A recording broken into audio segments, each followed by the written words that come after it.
Around the late summer of 2024, I started to get back into DinoTube after a while of not paying attention to it. And while rewatching Isle of the Mesozoic for the first time in several years, along with catching up to the current state of the series, it hit me. I could do something like this. This is a thought which I've had for years but never acted on. When I was younger, I would make videos like Dinosaur Island myself, but I never put them on YouTube.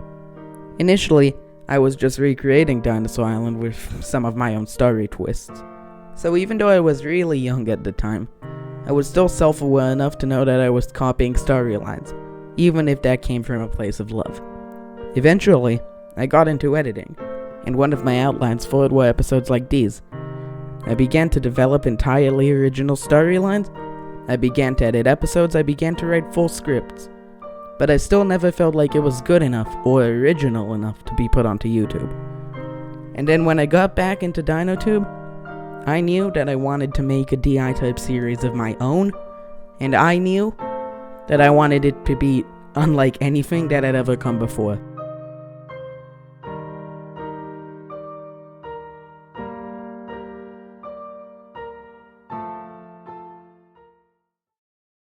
I first began developing ideas for the series in October of 2024. Having been partly inspired by shows like IoTim, I decided that I wanted this next show to be in the 1/18th scale because hardly any other shows in this genre are. So I gathered up every 1/18th scale figure I had, every figure close to the 1/18th scale I had, and substituted a few figures for the species. I came up with some different characters. One was an Eocarcharia named Ace who lived in an open plain and was kicked out of his territory by the BOTM Dryptosaurus. Another concept was Chief, a large male ankylosaurus caring for his children in a forested area. Although I struggled to think up more characters, and I decided that even with substitutes, I did not have enough figures in this scale to create the massive world I wanted. So, I pivoted to making series in a more typical 135-140-ish scale. This not only gave me more figures to choose from, but let me put things like Tyrannosaurus, Tyrannotidum, etc. into the series. By this point, we are roughly in November, and my channel has been created.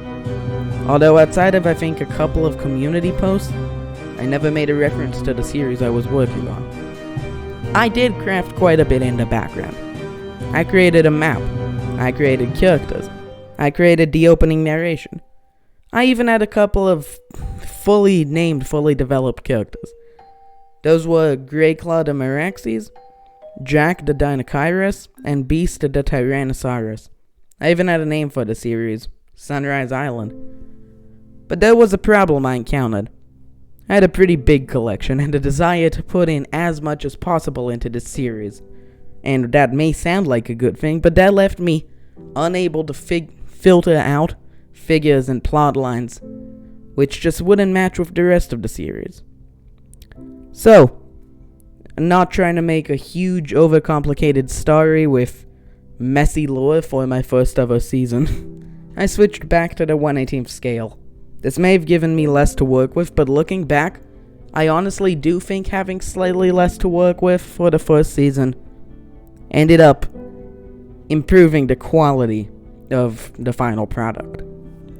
And so, Greyclaw, Beast, and Jack were all scrapped, and Mockingbird Island, later renamed to Sanctuary Island, later renamed to Songbird Sanctuary, was born. Some things were left over from Sunrise Island. The map was nearly the same, with the main difference being Lake Ceratoseucops getting renamed to Lake Irritator. In fact, Sunrise Forest was named in reference to Sunrise Island, and I decided to keep that reference in Sanctuary Island's map. And the opening narration of Sunrise Island is very similar to the narration of Songbird Sanctuary, nearly word for word.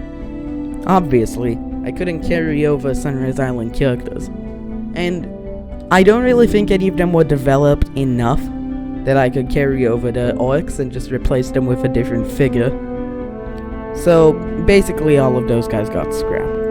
But one character and one plot point from my earliest concepts in October made a return, and that was Ace. And, well, that's where I shall end off this video. I will continue explaining the making of Songbird Sanctuary. These next few videos in the series will be primarily about the writing process and how I came up with characters and plot points. I may cover all that chronologically, or I may go character from character.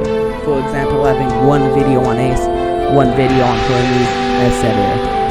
I have yet to decide that. I'm probably going to post a poll about it. But for now, yeah, let's get started with how I crafted Songbird Sanctuary's skeleton.